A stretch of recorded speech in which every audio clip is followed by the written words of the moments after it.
같이 함께 말씀 보겠습니다. 오늘 함께 나눌 말씀은 마태복음 22장 34절에서 40절까지 말씀입니다.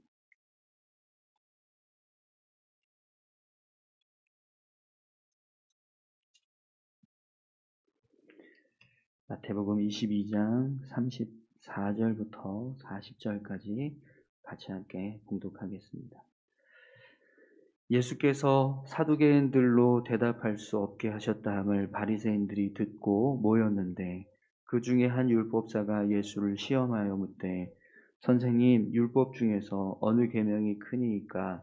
예수께서 이르시되 내 마음을 다하고 목숨을 다하고 뜻을 다하여 주 너의 하나님을 사랑하라 하셨으니 이것이 크고 첫째 되는 계명이요 둘째도 그와 같으니 내 이웃을 내 자신과 같이 사랑하라 하셨으니 이 두 계명이 온 율법과 선지자의 강령이니라. 아멘. 한 번 더 기도하겠습니다. 감사합니다, 하나님. 오늘도 귀한 말씀을 함께 나눕니다. 말씀 가운데 함께하여 주시고 이 말씀 붙잡고 믿음으로 살아갈 수 있도록 은혜 베풀어 주옵소서. 하나님, 부족하지만 주의 말씀을 전합니다. 전하는 자에게도 은혜 주시고 하나님 온전히 주의 말씀만 증거되게 하여 주옵소서. 감사드리며 예수님의 이름으로 기도드립니다. 아멘. 오늘 마태복음 22장 34절에서 40절까지의 말씀인데요. 모든 계명의 본질이라는 제목으로 같이 함께 말씀을 나누겠습니다.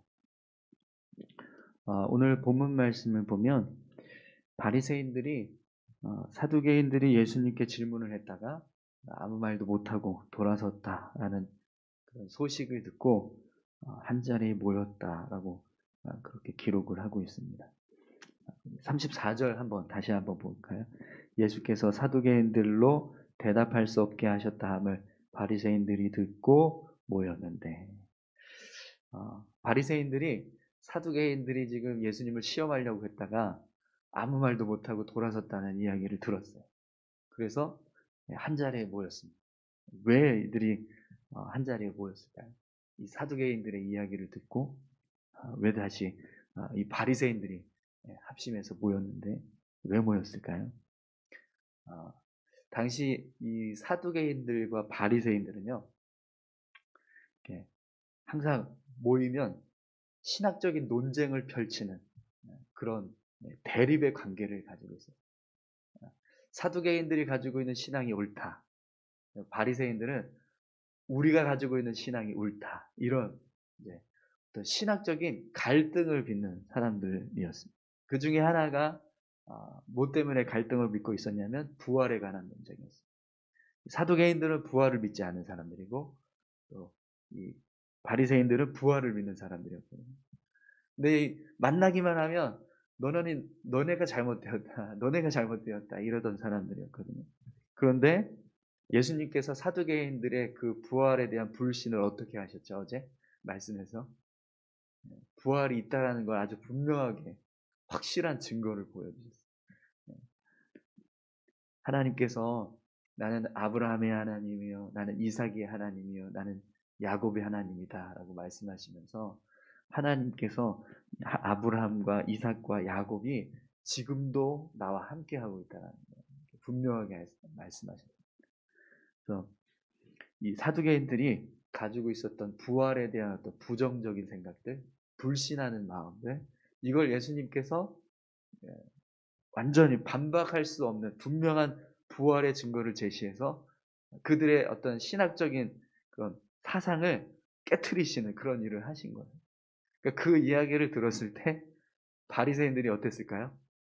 네. 아유, 통쾌하다. 이런 마음이 있었을 거예요.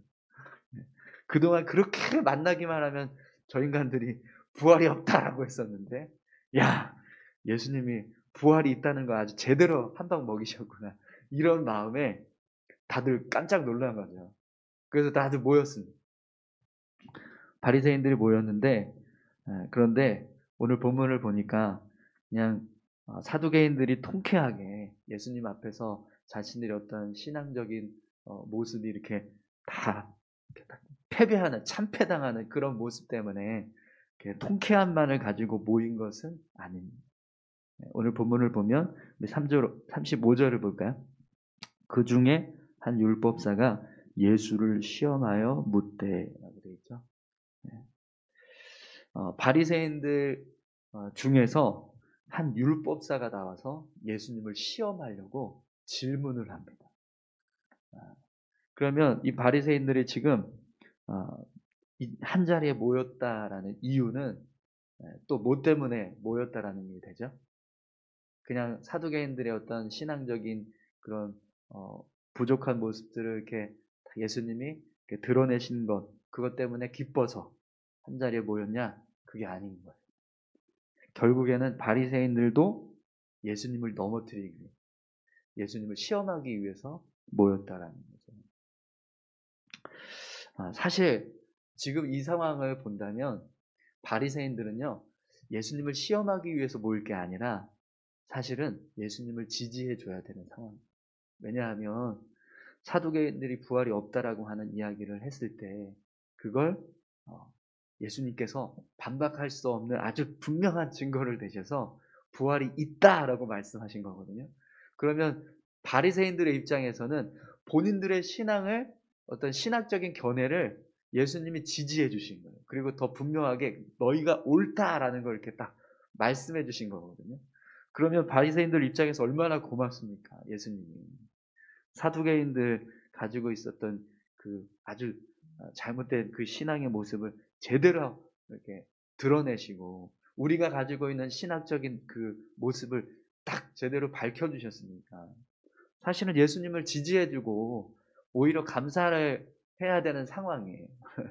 그런데 바리새인들이 예수님을 시험하기 위해서 모였어요. 오늘 본문을 보면 모였다라고 하는 그 단어가 34절에 나오는데 이 단어가요 쉐네크데산이라고 하는 단어를 쓰는데 각자 흩어져 있다가 한 마음이 되어서 한 자리에 모였다 이런 뜻을 가지고 있습니다. 다들 뭐 정신없이 그냥 아무 생각 없이 자신들이 살고 있던 그런 삶을 살고 있었는데 이 사두개인들의 소식을 듣자 한 마음이 되어서 한 자리에 다 같이 모였다라는, 그들이 마음을 합해서 하나가 되었다라는 것. 그런데 그들이 마음을 합해서 하나가 된 목적이 뭐죠? 예수님을 시험하는 것. 예수님을 어떻게 하면, 그러면 예수님을 어떻게 하면 무너뜨릴까? 이걸 지금 가지고 한 자리에 모였다라는 겁니다.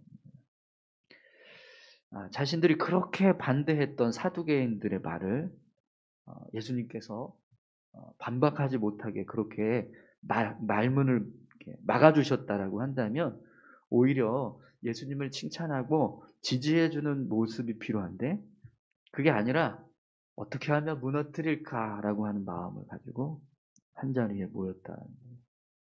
이 바리새인들의 이 모습이 참 어리석고 또 악한 모습인 것 같습니다.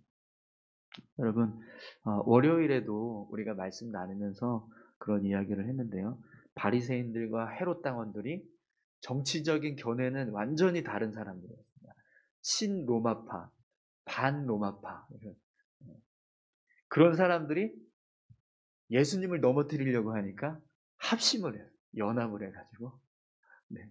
그래서 그 일을 도모하는 그런 모습을 보여줬었는데 지금 바리새인들과 사두개인들도 똑같아요.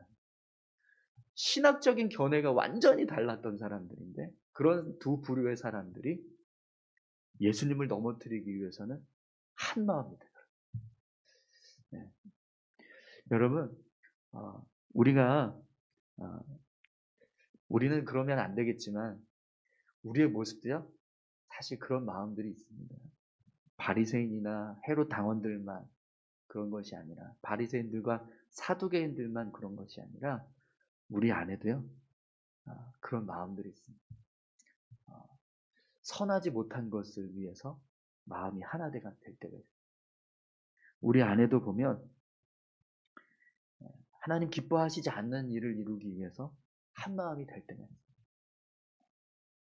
여러분, 오늘 저와 여러분들이 선한 일을 이루기 위해서 한마음 될 수 있기를 소망합니다.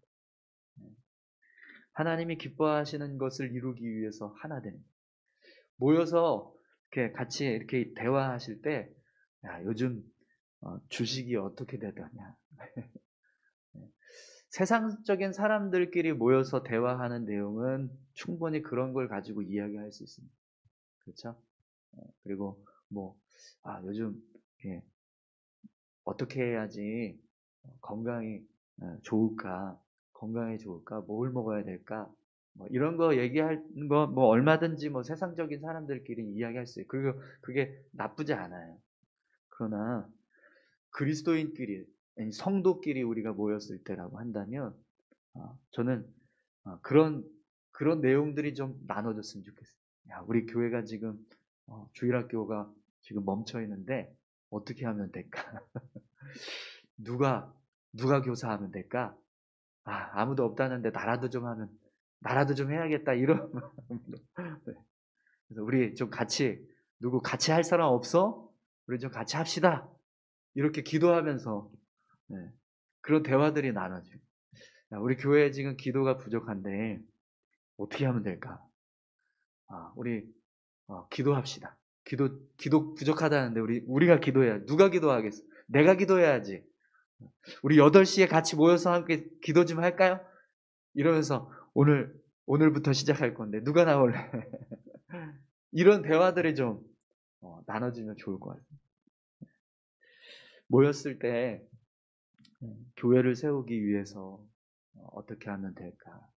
이런 대화들이 나눠지고 또 누가 교회에 열심히 섬기는데 참 그 모습이 너무 좋더라. 그런 어떤 섬김의 모습들을 볼 때 참 교회에서 더 이렇게 잘 세워주고 더 격려해주고 또 높여줘서 더 많은 직분을 좀 감당하게 하면 좋겠다. 그런 마음들이 나눠지고 그런 모습들이 나눠진다면 분명 교회는요 하나님이 기뻐하시는 교회로 세워지게 될 줄 믿습니다. 네. 야, 아무리 생각해도 안 돼, 부족해, 모자라. 어, 우리가 기도했던 거랑 다르네. 봐봐, 저렇잖아. 이러면서 누군가에 대해서 비난하고 정죄하고 판단하고 그런 이야기들이 끊임없이 나눠진다면 그건 분명히 하나님이 기뻐하시는 모습이 아닐 겁니다. 여러분 오늘 저와 여러분들이 함께 모여서 대화할 때 그리고 뭔가 한마음이 되려고 할 때 선한 것을 위해서 은혜를 나누고 마음을 합하는 그 연합하는 모습들이 이루어져 가기를 소망합니다. 그것이 참된 교회의 모습이고 또 우리 그리스도인들이 세워가야 하는 신앙의 모습인 줄 믿습니다. 자, 그러면 여러분 바리새인들이 예수님을 어떻게 시험하는지 한번 보세요. 35절 다시 한번 보겠습니다. 그 중에 한 율법사가 예수를 시험하여 묻되 선생님 율법 중에서 어느 계명이 크니까? 바리새인들 중에 율법사가 나와서 예수님께 율법 중에서 어느 계명이 크니까? 라는 질문을 합니다. 여러분 이 율법사는요 율법을 해석하고 또 가르치는 일을 하는 사람. 바리새인들이 어떤 사람들이죠? 율법을 굉장히 중요하게 여기고 또 그 율법을 온전하게 지키기 위해서 온 힘을 다하는 사람들입니다. 그러니까 바리새인들은요 율법을 굉장히 잘 아는 사람들이에요.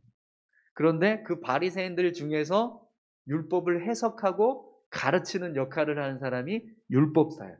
그럼 이 율법사는요 율법에 대해서 어떤 마인드가 있을까요? 어떤 마음의 자세가 있을까요? 누구보다 내가 더 잘 안다. 이런 마음을 가지고 마음만 있는 게 아니라 실제로도 이 율법사는요 정말 율법에 대해서 정통한 전문가. 그 전문가가 지금 예수님께 율법 중에 어떤 계명이 제일 큽니까? 어떤 계명이 제일 중요합니까? 이런 질문을 던졌어요.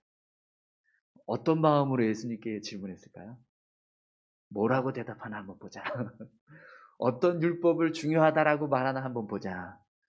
그랬을 때 예수님께서 어떤 율법을 딱 집어서 콕 집어서 그거 이게 제일 크다 이렇게 얘기하면 이 사람은요 분명히 아니요. 제가 알기로는 이 율법이 이러이러해서 더 이게 중요합니다. 이런 반박할 준비가 되어 있는 사람입니다. 그런 사람이 지금 예수님을 향해서 율법 중에서 무엇이 더 중요합니까? 어떤 계명이 제일 중요합니까? 이런 질문을 합니다. 그랬을 때 여러분 예수님이 뭐라고 대답하는지 한번 보세요. 37절에서 40절입니다. 예수께서 이르시되 내 마음을 다하고 목숨을 다하고 뜻을 다하여 주 너의 하나님을 사랑하라 하셨으니 이것이 크고 첫째 되는 계명이요 둘째도 그와 같으니 내 이웃을 내 자신과 같이 사랑하라 하셨으니 이 두 계명이 온 율법과 선지자의 강령이니라. 아멘. 여러분 예수님께서 어떻게 대답하시죠? 율법을 엄청 많은데 그 율법 중에서 하나를 딱 꼬집어서 이게 첫 번째야 이렇게 말씀하시지 않아요. 10계명을 예로 들어서 설명한다 그러면 1계명부터 4계명은 하나님을 향한 계명이잖아요. 예수님께서 하나님을 사랑한다라고 하는 이 말씀을 하셨는데 1계명부터 4계명까지는 다 하나님을 사랑하는 우리의 모습을 표현하는 계명들이거든요. 예수님이 1번이 첫 계명이 중요하다 이렇게 말씀하시는 게 아니라 1번부터 4계명을 탁 통틀어서 이거는 다 하나님을 사랑하라는 거야. 이렇게 얘기하셨다. 그러니까 계명이 가지고 있는 본질을 얘기하셨다. 1번 계명이 중요해가 아니라 모든 계명의 본질을 얘기하셨다. 5번부터 10번까지는 어떤 계명이죠? 결국에는 다 내 이웃, 타인을 사랑하는 부모를 사랑하고 이웃을 사랑하고 간음하지 말고 거짓 증거하지 말고 남의 것을 탐내지 말고 모든 계명들이 다 이웃을 사랑하라라고 하는 계명이거든요. 예수님께서 두 번째로 말씀하신 계명이 뭐죠? 내 이웃을 내 자신과 같이 사랑하라.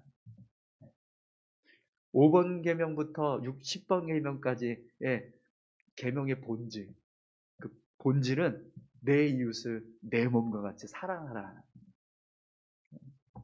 예수님이 어떤 계명이 가장 중요한 계명이냐라고 질문을 했는데 어떻게 대답을 하세요? 계명들의 본질을 대답하세요. 그렇죠? 여러분 많은 계명이 있는데 그 중에 어떤 계명이 제일 중요할까요? 그 계명들이 품고 있는 본질이 중요해요. 1번 계명이 중요한 게 아니라 그 계명이 가지고 있는 의미, 진짜 뜻, 그게 중요하다라는 거예요. 그걸 딱 말씀을 하시니까요. 오늘 본문에는 기록되어져 있지 않지만 이 율법사가 예수님을 인정합니다. 마가복음 12장에서 보면 네 선생님 옳수이다. 하나님은 한 분이시요 그 외에 다른 이가 없다 하신 말씀이 참이니이다.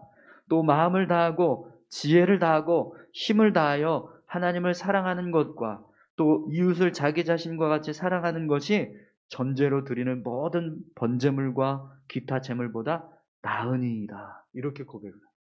이 율법사의 입에서 예수님을 어떻게 하나 보자 이게 아니라 인정하는 모습으로 바뀌어요. 율법사가 예수님의 말씀을 부정하기 위해서 그런 마음을 가지고 질문을 했었는데 예수님의 말씀을 듣자 반박할 수 없는, 도저히 반박할 수가 없는 완전한 진리를 선포하시니까 그 말씀을 듣자 예수님을 인정합니다. 여러분 사단이 우리를 넘어뜨리는 방법 중에 하나는요, 뭐가 중요하냐라는 것을 이야기합니다. 말씀이 중요하냐? 기도가 중요하냐? 예배가 중요하냐? 찬양이 중요하냐? 선교가 중요하냐? 복음 전도가 중요하냐? 섬김이 중요하냐? 봉사가 중요하냐? 우리는 이런 걸 가지고 따질 수 있는데 사단은 그걸 가지고 걸고 넘어질 수 있어요. 열심히 예배 드리면 너 기도해? 기도도 안 하면서 무슨 예배를 드려? 그러면서 우리를 넘어뜨린단 말이죠. 그럼 기도 열심히 해. 너 예배 잘 드려? 예배도 잘 안 드리면서 기도하면 뭐하냐 이런 식으로 우리를 넘어뜨린다는 거예요. 그런데 우리가 그런 사단의 시험을 이길 때, 우리의 믿음을 흔드는 어떤 시험이 있을 때요, 우리가 그걸 이길 수 있는 유일한 방법은요, 신앙의 본질을 찾는 것. 신앙의 본질이 뭐죠? 하나님을 사랑하고 이웃을 사랑하는. 내 마음과 뜻을 다해서, 내 생명을 다해서 하나님을 사랑하라 하신 그 사랑의 마음, 하나님을 향한 열심을 품고 나아가는 사람은요, 기도를 하건 예배를 드리건 찬송을 하건 하나님이 다 기뻐하죠. 하나님 사랑하는 마음이 없어요. 그러면 기도를 하건 예배를 드리건 찬송을 하건 하나님 기뻐하실까요? 아니요. 기뻐하지 않아요. 우리가 내 이웃을 내 자신과 같이 사랑하는 마음이 있으면요, 하나님은 우리가 선교를 하건 봉사를 하건 섬김을 하건 나눔을 하건 무엇을 하든지 다 그래, 그 마음을 내가 기뻐한다라고 하시고, 그러나 내 안에 이웃을 사랑하는 마음이 전혀 없어요. 그런데 열심히 복음 전하고 있고 열심히 선교하고 있고 열심히 섬긴다? 하나님 기뻐하시지 않는다. 신앙의 본질을 붙잡고 살아가야 우리의 믿음이요, 흔들리지 않을 수 있다. 어떤 계명이 중요하냐? 1번이냐 2번이냐? 우리가 1번이 제일 중요하니까 1번부터 우리가 잘합시다. 그래서 1번을 강조한다고 해서 우리가 되는 게 아니라, 진짜 우리가 중요하게 생각해야 되는 건 우리 믿음의 본질을 세워가야 한다. 오늘 저와 여러분들이 신앙의 본질을 세워갈 수 있기를 소망합니다. 네. 우리의 신앙의 본질이 뭘까요? 예수 믿는 거예요. 예수 믿는. 예수 믿어야 시작이 돼요. 그렇죠? 네. 내 안에 예수님이 주인 되심을 믿는 것. 그분이 나를 주장해 주시고 나를 이끌어 주시고 내 삶의 주인 되신다는 걸 내가 인정하는 거예요. 그러면 여러분, 예수 믿는 것에 확실한 증거는 뭘까요? 순종하는 것. 주님 앞에 순종하는 것. 우리 주일날도 말씀드렸지만 예수님 십자가 지고 자신이 서야 할 자리를 내려놓고 낮은 자의 자리에 서서 자신의 생명을 내어드리면서 그렇게 하나님의 말씀 앞에 순종하며 구원을 이루셨던 그 모습처럼 우리가 예수님의 마음을 품는다면 예수님께서 말씀하시는 그런 말씀들 앞에 순종하면서 살아가고자 하는 믿음의 모습들을 가지고 있어요. 그것이 우리 신앙의 시작입니다. 그러면 그 다음에 우리가 추구해 가야 하는 신앙의 본질은 뭘까요? 예수님 말씀하십니다. 하나님께서 내 몸을 다해서, 내 뜻을 다해서, 내 힘을 다해서 하나님 사랑하라 말씀하십니다. 그 사랑하는 마음. 그리고 내 자신과 같이 이웃을 사랑하라 라고 말씀하신 사랑의 마음. 그것이 오늘 우리가 추구해 가야 하는 신앙의 본질입니다. 이걸 세워놓으면 우리가 무엇을 하든지 하나님은 기뻐하죠. 그러나 이게 무너져 있으면, 이게 흔들리면, 이것이 제대로 서 있지 않으면 우리가 무엇을 하든지요, 하나님 기뻐하시지 않아요. 여러분, 예수님 앞에 순종하면서 하나님을 사랑하고 이웃을 사랑하는 마음을 가지고 있으면 모일 때 어떤 일을 할까요? 바리새인들처럼 예수님을 넘어뜨리려고 하는 자가 아니라 교회를 어떻게 하면 세울까? 내가 어떻게 하면 하나님을 위해서 봉사할까? 내가 어떻게 하면 이 하나님의 나라에 쓰임받을 수 있을까? 이걸 도모할 겁니다. 할렐루야. 네. 오늘 저와 여러분들이 그런 신앙의 본질을 세워갈 수 있기를 소망합니다. 예수님 믿고 또 하나님 말씀 앞에 겸손히 서서 하나님 열심히 사랑하는 마음. 우리가 예배하고 우리가 신앙생활 하는 모습, 결국에는 하나님 사랑하니까 그렇게 하는 거잖아요. 우리의 삶을 드리고 헌신하는 것. 결국 하나님을 사랑하는 마음 때문에, 또 우리가 누군가에게 선을 베풀고 또 어떤 위로나 격려하고 또 나누고 이런 모든 것들은 나 자신을 사랑하는 것만큼 내 이웃을 사랑하는 그 마음 때문에 우리가 하는 거잖아요. 하나님께서 우리에게 말씀하신 그런 귀한 믿음의 모습들을 우리 세워서 정말 하나님이 기뻐하시는 그런 우리의 삶이 될 수 있기를 간절히 소망합니다. 우리 시간 같이 함께 기도하실까요? 하나님, 신앙의 본질을 우리가 온전히 세워갈 수 있게 도와주십시오. 우리의 마음에 무엇이 중요하냐, 그걸 따지기보다, 그래서 우리가 생각하는 어떤 것들을 하나님 주장하기보다, 하나님, 정말 하나님 앞에 내 마음이 하나님을 사랑하고 또 이웃을 사랑할 수 있는 그런 귀한 신앙의 본질을 온전히 세워갈 수 있게 도와주십시오. 예수 믿고 구원받은 자에게 하나님을 사랑하는 마음이 있는 줄 믿습니다. 내 이웃을 사랑하는 마음이 있는 줄 믿습니다. 그 마음을 우리의 마음 가운데 세워주시고 우리가 살아갈 때 이 마음을 가지고 열심히 하나님 앞에 신앙을 세워가는 우리 모두가 되게 해달라고 다 같이 함께 기도하겠습니다. 하나님 아버지 감사합니다. 아버지 하나님, 예수님께서 우리를 구원하여